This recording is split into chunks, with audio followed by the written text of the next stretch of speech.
aproximadamente. Ese tercer grupo que está en la parte inferior, que dice sibilantes persistentes atópicos, ese es el grupo que nos interesa para efectos de cuáles son aquellos que van a terminar siendo asmáticos o cuáles son aquellos que van a seguir haciendo sibilancias por muchos años hasta la edad adulta, ¿no? Entonces, esta es la cohorte de Tucson. En esto consistió más o menos las características de cada uno de estos grupos. Lo voy a leer rápidamente, por favor, después ustedes van a poder, digamos, entenderlo mejor cuando lo lean en sus casas, con más tranquilidad. Los sibilantes transitorios eran más o menos del total de niños que hicieron sibilancia sería aproximadamente el 40%. El 40% fueron casi la mayoría en estos tres grupos. Son niños que presentaron episodios de sibilancias desde la época del lactante, desde los primeros meses de vida, ¿no? Pero se fue resolviendo con la edad. O sea, a los 3 años ya casi los niños iban viendo los casos de sibilancias.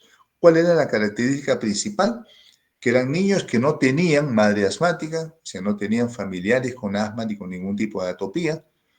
Su prueba cutánea para alergia salía negativa, su inmunoglobulina E era negativa, también era normal prácticamente, ¿no? ¿Y cuál era el factor importante acá, asociado? Era que los niños presentaban, digamos, madres que habían fumado durante la gestación, madres fumadoras durante la gestación en un gran porcentaje, ¿no? Y muchos de ellos tenían bajo peso al nacer o eran prematuros. Bajo peso al nacer o eran prematuros. Todos estos niños se les midió la función pulmonar y se encontraron una función pulmonar disminuida al momento del nacimiento y después se iba mejorando, normalizando. Ese primer grupo no son verdaderos asmáticos porque después de los 3 años pocos son los que van quedando con sibilancias y después desaparecen todo el resto. Los sibilantes persistentes no atópicos es el segundo grupo, que empezaron a hacer sibilancias a partir de los 3 años recién y que continuaron haciendo sibilancias hasta los 6 años y corresponderían a los asmáticos futuros leves, los asmáticos leves, ¿no? Estos niños tampoco tenían, digamos, de manera importante familiares atópicos y asmáticos tampoco, ¿no? Algunos de ellos tenían una inmunoglobulina algo elevada o una prueba cutánea positiva, un porcentaje, pero la mayoría no. Entonces ellos correspondían a asmáticos leves para futuro, ¿no es cierto? Y los sibilantes persistentes atópicos son los que estamos viendo al final, que son, sí, los niños que presentaron sibilancia casi todos los 6 años de seguimiento en este trabajo de investigación que estamos mencionando, que es la cohorte de Tucson, y que corresponden a los verdaderos asmáticos que van a seguir haciendo sibilancias durante muchos años y algunos toda su vida. Ahora, ¿por qué estamos hablando de asma bronquial si es que el tema es síndrome obstructivo bronquial? ¿No es cierto? Yo entiendo que algo de eso deben estar pensando ustedes o un porcentaje de ustedes, ¿no? Bueno, porque estos dos temas están imbrincados. Quiere decir que se correlacionan bastante, ¿no? ¿Por qué? Gran parte de la importancia de los niños con síndrome obstructivo bronquial, gran parte de esa importancia es que justamente un porcentaje de ellos van a quedar asmáticos y van a seguir haciendo problemas de broncoespasmo muchos años, ¿no es cierto? Ahí radica gran parte de la importancia de este tema, ¿no? Pero los 2 tercios, más o menos, 2 tercios de ellos no van a ser asmáticos, no van a ser asmáticos, todos los niños con SOP, 2 tercios van a remitir sus síntomas de broncoespasmo alrededor de los 3 años y otros un poquito después, ¿no? Entonces, más o menos eso sería lo que podemos hablar de por qué están tan correlacionados los temas de SOP y el tema de asma bronquial. Acá tenemos las características de cada grupo, miren, los transitorios, lo que llamamos sibilantes transitorios, que equivalen justamente a los niños del tema que estamos hablando ahora. Los sibilantes transitorios que de ese trabajo de investigación equivalen a los niños con SOP. Entonces, en otras palabras, si nosotros estamos hablando del tema del SOP, se refiere a ese subgrupo de niños que hicieron sibilancia desde los primeros años de vida y lo van a seguir haciendo hasta alrededor de los 3 años y después van a remitir con estas características que dice acá esta tabla, ¿no? Función pulmonar disminuida al inicio y después se fue normalizando, ¿no? Tabaquismo materno importante en ese subgrupo. Después algunos eran prematuros también, sexo predominante varones, ¿no? Tenían una característica de asistencia en la cuna, jardín o guarderías de manera importante, y eso lo vemos actualmente con todos los niños con SOP. La gran mayoría de niños con SOP que llegan al hospital, llegan a las salas de emergencia constantemente o se hospitalizan asistiendo a guarderías, ¿no? Para que vean cómo ese factor está ligado a la presentación de estos niños con SOP, ¿no? La IgE elevada no, porque no son asmáticos, no tienen IgE elevada, tampoco tienen pruebas cutáneas positivas, tampoco lo tienen, y tampoco tienen madre asmática, ¿cierto? La duración aproximada de este cuadro es hasta los 3 años. Ahora, por supuesto que esto no es una característica matemática, ¿no es cierto? Por eso que va a haber muchos trabajos de investigación que han salido descartando o digamos, echando, digamos, dudas sobre estos fenotipos que hemos hablado ahora, que son los fenotipos de sibilantes transitorios, sibilantes tardíos y sibilantes persistentes, ¿no? Quiere decir que no existe una división exacta entre estos 3 subgrupos, pero son los fenotipos más conocidos, más importantes hasta la actualidad. Acá que dice considerar el diagnóstico de asma en preescolares, o sea, en niños menores de 5 años, si existen episodios recurrentes de sibilancia, o sea, más de 3 veces al año, más de 3 veces al año, incluso desencadenados por virus, pero que mejoran con tratamiento para esta enfermedad, o sea, mejoran cuando se usa un broncodilatador. Cuando se usa un broncodilatador, ¿no? Entonces vamos a tener, digamos, en cuenta esa característica para hacer ese seguimiento de esos niños para ver si van a ser realmente asmáticos o no. En el diagnóstico de estos niños con SOP, para poder saber si esos niños con SOP van a hacer asma bronquial en el futuro o no. Entonces hacemos examen físico, no vamos a hacer espirometría porque la espirometría está para niños de más de 6 años y la mayoría de estos niños con SOP son niños menores de 3 años casi siempre. ¿Ya? Vamos a hacer una correlación con la clínica, ¿no? Y vamos a hacer un diagnóstico diferencial con todas las patologías que puedan darnos broncoespasmo. En aquellos niños en que encontramos más signos de probabilidad para asma, se va a referir a lo siguiente: toses o acceso de tos que empeoran por la noche o al levantarse. No se olviden ese dato, es importantísimo, ¿no?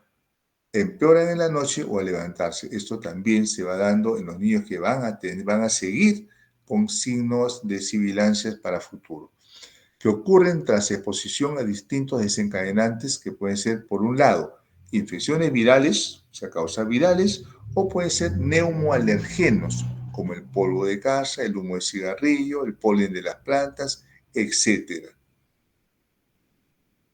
Y que los síntomas de tos duran más que un simple resfrío, ¿no? Un simple resfrío dura 5 días o 7 días, pero estos procesos duran mucho más de 10 días inclusive, ¿no?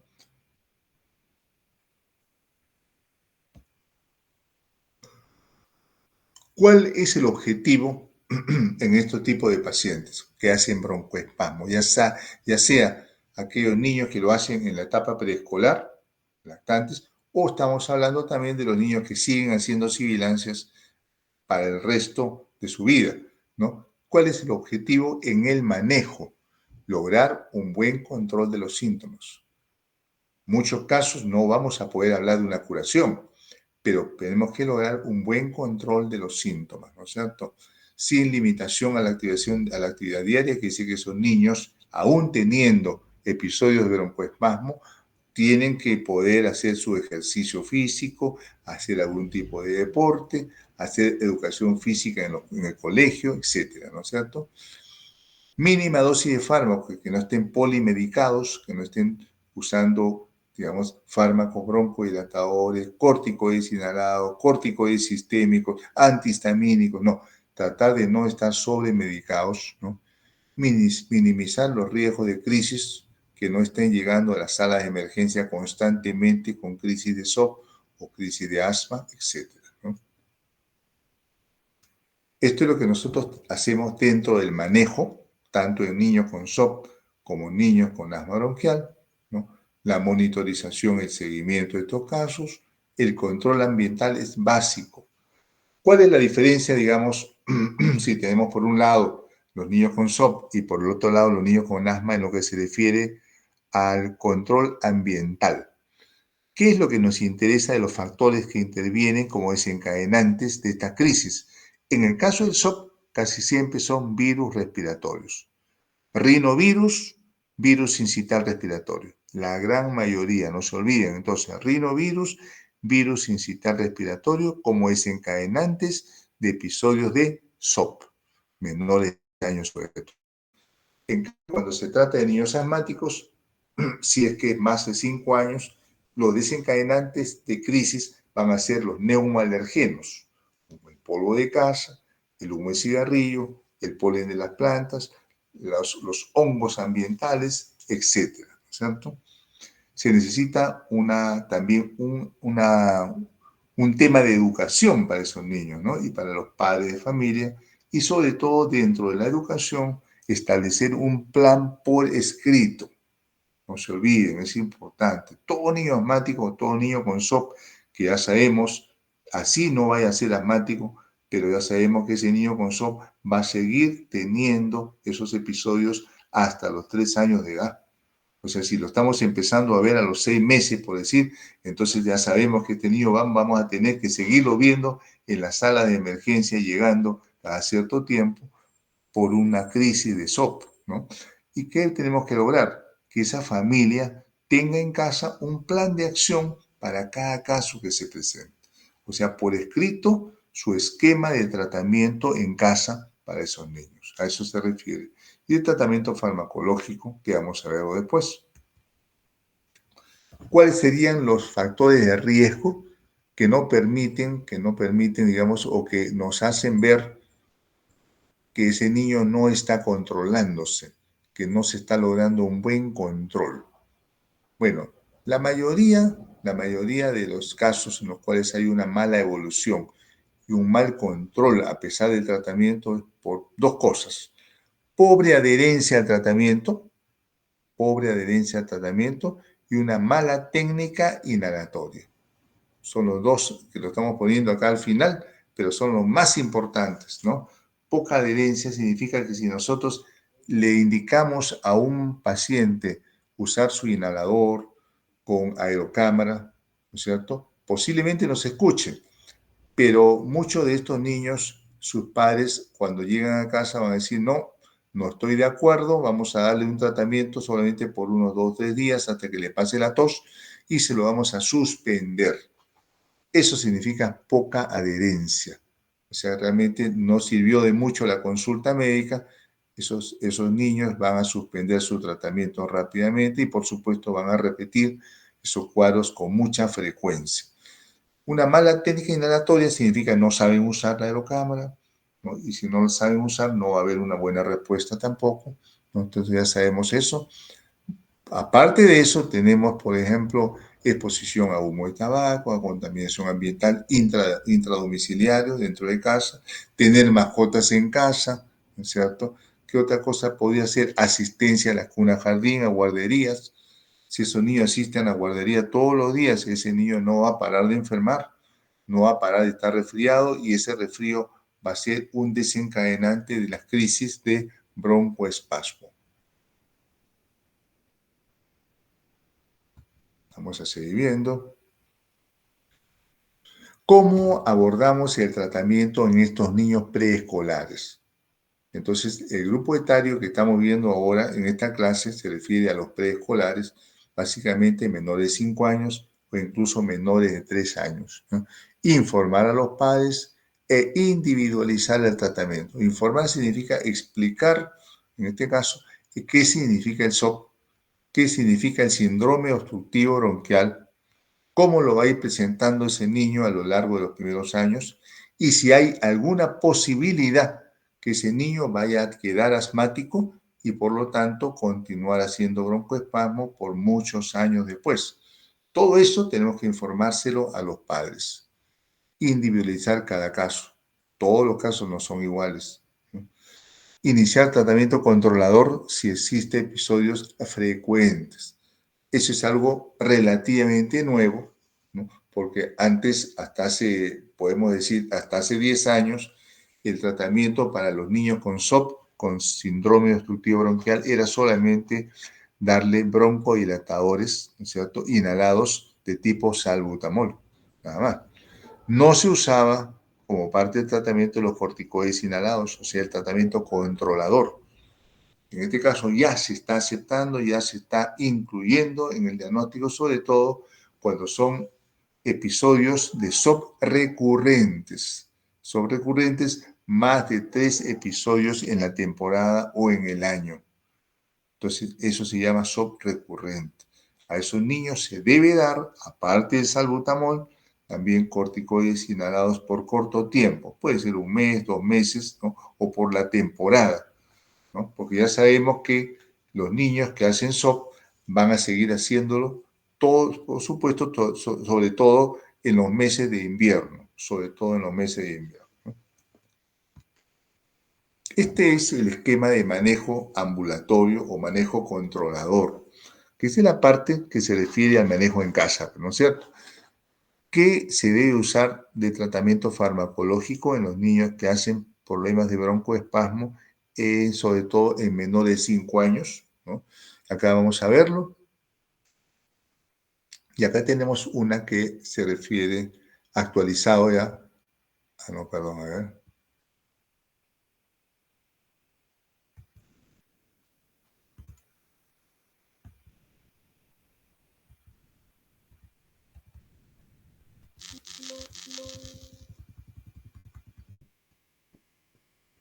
No, con esto no vamos. Con este vamos a seguir.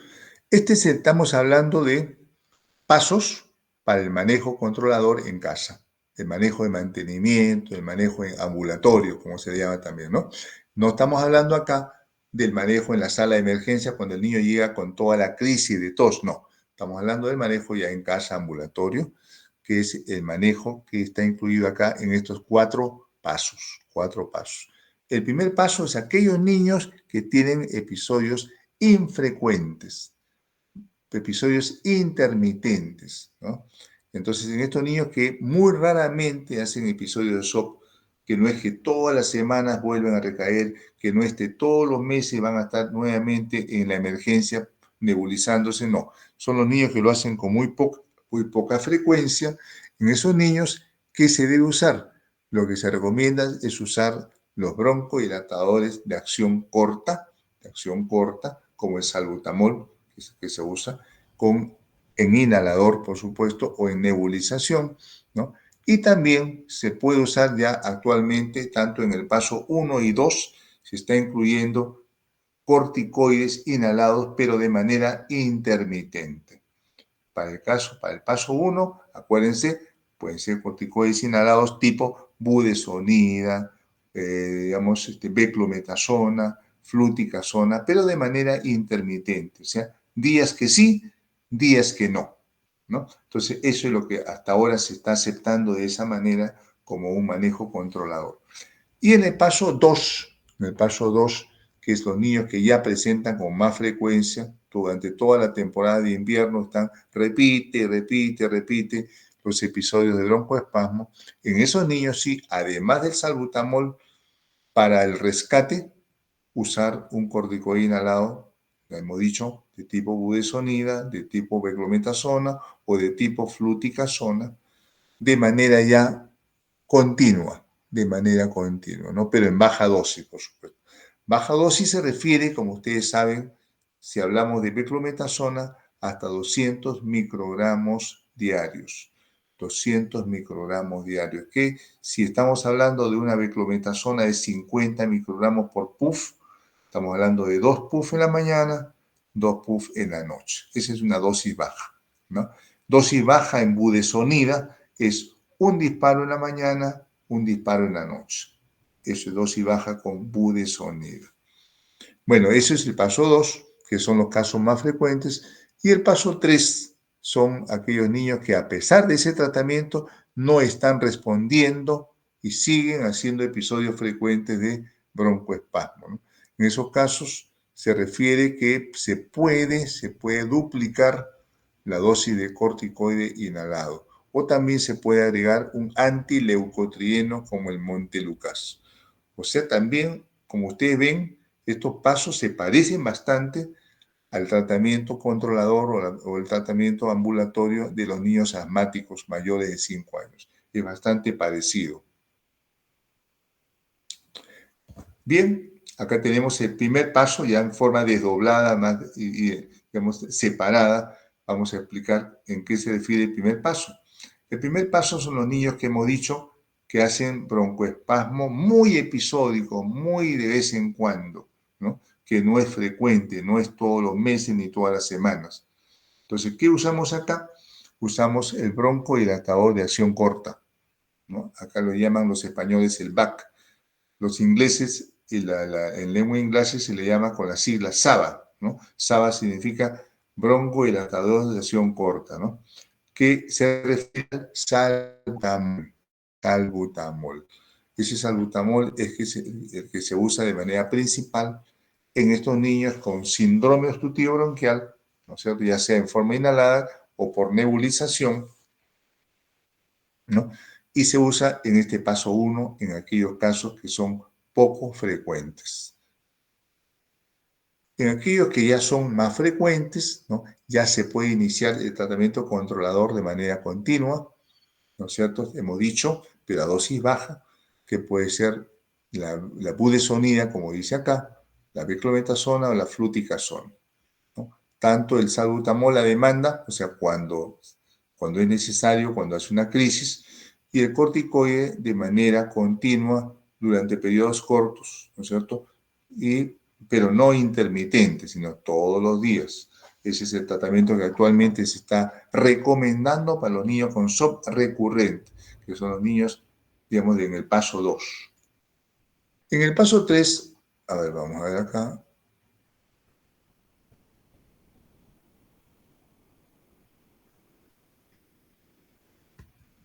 Ya, este es el paso 3. Aquellos niños que a pesar del tratamiento no están respondiendo adecuadamente, en esos casos, duplicar la dosis de corticoide inhalado. Si estamos usando 200 microgramos, pasamos a 400 microgramos. Si estamos usando una budesonida de 200 en la mañana y 200 en la noche, podemos duplicar la dosis cada día. También eso es lo que se usaría para aquellos niños que hacen broncoespasmo, menores de 5 años estamos hablando, y que no están respondiendo adecuadamente al tratamiento.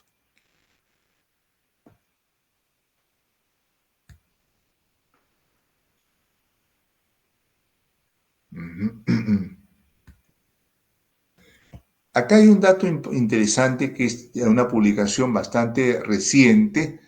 Esto ha sido más o menos a partir de 2014 ha aparecido y en varias de las publicaciones de distintos países y se refieren al uso de la acitromicina. Ustedes saben que la acitromicina es un macrólido, ¿no? Es un antibiótico del grupo de los macrólidos, pero también se ha encontrado que la acitromicina tiene efectos inmunomoduladores, ¿ya? Inmunomoduladores, eso quiere decir que puede ayudar a mejorar la parte inmunológica, ¿no es cierto?, la respuesta inmune en estos niños que tienen problemas de broncoespasmo y sobre todo en aquellos niños que son asmáticos inclusive, ¿no? Entonces, hay varias publicaciones al respecto que recomiendan que si tiene que usarse un antibiótico en estos niños, ya sea porque hay un cuadro infeccioso agregado, usar de preferencia la acitromicina, porque puede dar una doble ventaja. como antibiótico y como inmunomodulador.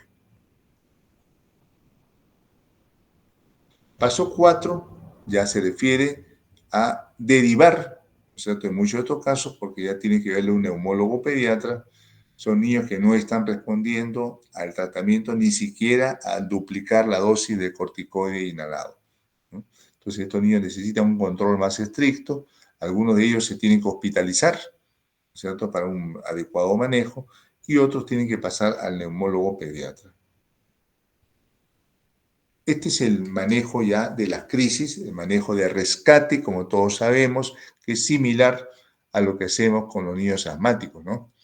Entonces, este es el manejo que se hace en las crisis leves a moderadas. Casi siempre se usa el salbutamol inhalado. Y como se trata de niños, cuando hablamos de SOP, se trata de niños que pueden ser menores de 3 años o menores de 2 años que están haciendo SOP.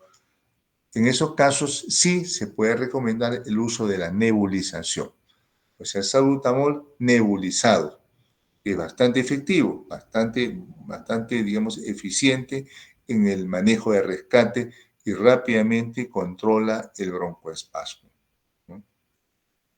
Eso sería en la forma más frecuente, que son las formas leves a moderadas. Cuando el niño ya tiene una forma grave, ya tiene que pasar a una unidad de trauma shock, ya tiene que pasar a una unidad de cuidado intensivo para ser controlado por el especialista, ¿no? ¿Cuál es el manejo digamos, en relación a la dosis de los medicamentos broncodilatadores? Si estamos usando, por ejemplo, en general es un manejo de 1 hora, o sea, la primera hora de rescate, que significa si usamos inhaladores, 3 sesiones con inhaladores, ¿cierto? Con 4 a 10 inhalaciones, o sea, PAF de salbutamol, si es por broncodilatador, si es por inhalador, perdón, ¿ya? Dosis medida, o si es por nebulización, 3 sesiones de nebulizaciones de 20 minutos cada uno, o cada 20 minutos.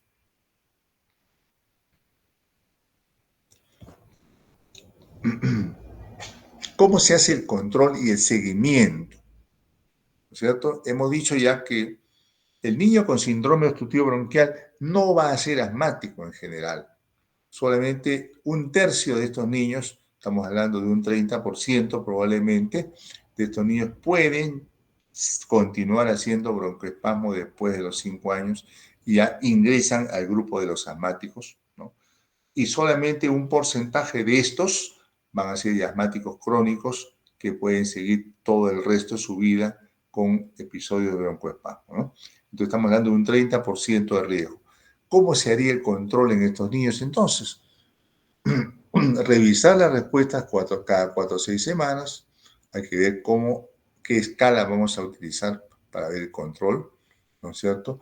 Tratar de llegar a un buen control, que significa que estos niños no lleguen a la sala de emergencia constantemente, que no tengan que estar usando salbutamol constantemente a cada momento, ¿no? Que pueden estar necesitando usar un corticoide inhalado, que eso sí les va a ayudar a controlar más adecuadamente, ¿no? Y que tengan un plan por escrito en casa, que el papá y la mamá sepan qué tienen que hacer paso a paso cada vez que él hace un episodio de broncoespasmo, ¿no? Eso es importante para llegar a un buen control.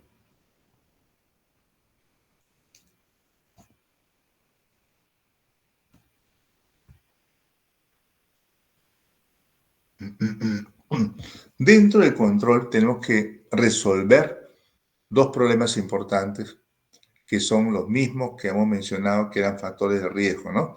¿Cuáles eran esos dos? A ver, eran la adherencia al tratamiento y la adecuada técnica inhalatoria. Son los más importantes, ¿no es cierto? De lejos, ¿no? Si no logramos una buena adherencia y un buen uso de una buena técnica inhalatoria con la aerocámara, todo está de más, ¿no? El niño no va a responder, no va a mejorar y al contrario va a ir empeorando, ¿no? Otros aspectos que la parte también de la educación es enseñar a los padres, ¿cierto?, cuáles son los factores desencadenantes. Ellos tienen que saber que todos los niños no van a tener los mismos factores. Algunos tienen como factores los ácaros del polvo de casa, otros tienen como factores el polen de las plantas, como en Tacna, por ejemplo, el polen del olivo. En otros casos es los pelos y las caspas de los animales, de las mascotas que viven en casa, los perritos, los gatitos. O sea, todo esto tiene que ser explicado de esa manera, con detalle, a los familiares, ¿no? Entonces esa consulta es una consulta larga, donde hay que explicar con detenimiento, con paciencia, todo esto, en qué consiste la prevención, que significa evitar todo lo que estamos mencionando. ¿La mayoría pueden controlarse en consultas de atención primaria? Sí, sí, por supuesto que sí. No se necesita, digamos, en la mayoría de estos niños no se necesita pasarlo al neumólogo, ¿no es cierto? No necesita. Eso lo puede manejar el médico de atención primaria en su centro de salud y el pediatra en el hospital, por supuesto. Vamos a ir viendo cómo se van presentando dudas diagnósticas, cómo los pacientes van aprendiendo todo esto que se les está explicando, ¿no? Y qué hacer en aquellos niños que repiten constantemente su llegada a emergencia por estas crisis repetidas y que se le considera ese grupo como los niños con shock recurrente, ¿no? Que hacen más de 3 episodios al año o por temporada. Estos niños tienen que ser manejados con cuidado para que no estén haciendo complicaciones o que requieran hospitalización. Bien, en esto consistió la clase de SOP. Como ustedes ven, es una clase muy interesante, está bastante relacionada al asma bronquial, pero no significa que estos niños sean asmáticos. Un porcentaje de ellos pueden llegar a ser asmáticos, por eso radica también la importancia del tema, ¿verdad? Que es importante poder predecir, si es que tenemos la oportunidad de predecir. Ustedes saben que existe un índice predictivo de asma, que es el IPA, donde existen criterios mayores y menores que también se aplican en este caso. No lo hemos considerado en este. A ver, vamos a ver, creo que está por acá, lo tenemos alguno.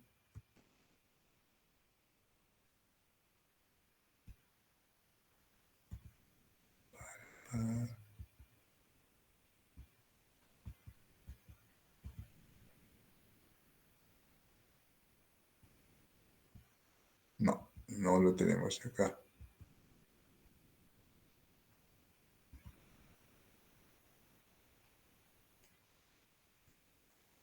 Acá está el índice predictivo de asma.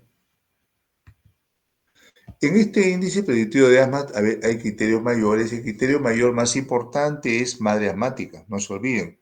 En eso sí vamos a hablar de este tema en este minuto, porque no podíamos dejarlo pasar. Es importante dentro del tema de SOP, el índice predictivo de asma. Quiere decir, aquellos niños que vemos nosotros en la consulta externa constantemente por episodios de broncoespasmo, ¿no?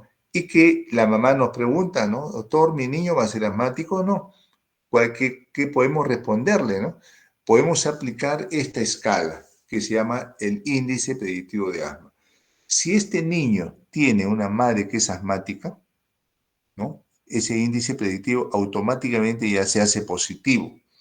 Y también si existe dos criterios menores. ¿Cuáles son los criterios menores? Por ejemplo, eosinófilos en sangre más de 4%, haber tenido rinitis alérgica en los primeros años de vida, si las sibilancias no están relacionadas con resfríos, o sea, no hay fiebre con esas sibilancias, ¿no es cierto? Si estos son los datos más importantes de los criterios menores, y los criterios mayores ya hemos dicho que es o mamá asmática o una dermatitis atópica en los primeros años de vida. Entonces, si estos niños con SOP, que los vemos con frecuencia, se le aplica un score predictivo de asma y sale positivo, ese niño va a tener un 75% de valor predictivo positivo para asma después de los 5 años de vida. Esa escala es muy importante. Por supuesto que va a haber gente que está en contra de esto, ¿no? Como por ejemplo en esta diapositiva dice utilidad clínica dudosa. Pero lo cierto es que este trabajo que fue publicado en el año 2000, del índice predictivo de asma sigue utilizando en todo el mundo, sigue utilizándose en todo el mundo y, digamos, ayuda a orientarnos en el caso de niños con SOP que tienen mayor riesgo o mayor peligro de ser asmáticos para el futuro. No se olviden. Entonces, este es el índice predictivo de asma. Bien, ahora sí terminamos, chicos. Voy a hacer la lista. Voy a pasar en la lista rápidamente. A ver.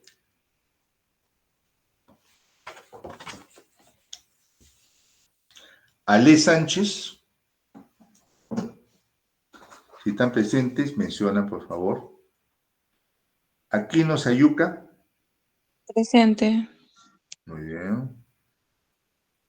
Aragón Franco. Buenas noches, doctor. Presente. Bien. Bahamón de Chula. Presente, buenas noches. Berrío Sacari. Presente, buenas noches, doctor. Cabrera Puray. Presente, buenas noches. Calizaya Gutiérrez. Presente, doctor. Buenas noches. Calizaya Tejería. Presente, doctor. Buenas noches. Bien. Cantú Peña. No está.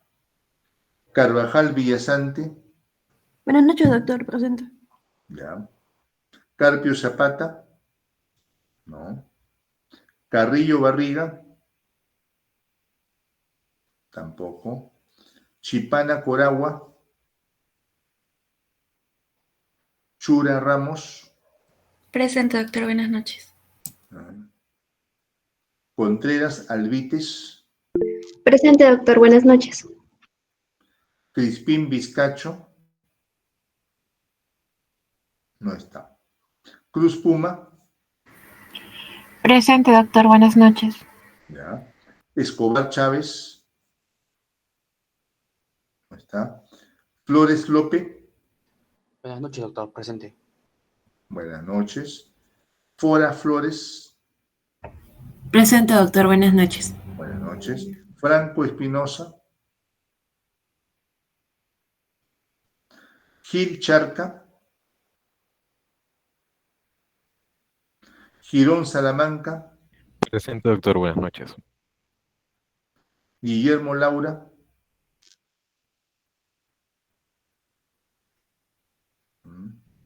Ingar Choque. Doctor, buenas noches. Buenas noches. Laura Machaca. Presente, doctor. Buenas noches. Linares Cruz. No está. Ludeña Cruz. Tampoco. Maldonado Portugal. Presente, doctor, buenas noches. Buenas noches. Mamani Centeno. No está. Mamani Choque. Presente, doctor, buenas noches. Ya. Mesa Monzón. No está. Morales Valdivia. Buenas noches, doctor. Presente. Buenas noches. Ojeda Durán. Presente, doctor. Buenas noches. Buenas noches. Ortega Colana. Presente, doctor. Buenas noches. Buenas noches. Oviedo Pino. Presente, doctor. Buenas noches. Bien. Pauca Borda. Presente, doctor. Buenas noches. Bien. Siguiente. Acuña Luján. Perdón. Acá está. El otro es Paz Mamani. Presente, doctor. Buenas noches. Buenas noches. Pilco Maquera. Presente, doctor. Buenas noches. Pino Flores. Presente, doctor. Buenas noches. Quenta Flores. Buenas noches, doctor. Presente. Quispe Choque. Buenas noches, doctor. Presente. Quispe Huerta. Buenas noches, doctor, presente. Ya. Ríos Vilca. ¿Dónde está? Romero González. Buenas noches, doctor. Presente. Ya. Salcedo Laura.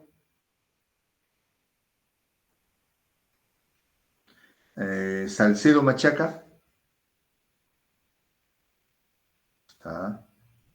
Sánchez Peláez. Tampoco. Buenas noches, doctor. Sí, Presente. allá, sí está. Sarmiento Santos. Buenas noches, doctor presente. Muy bien, buenas noches. Soto Carpio.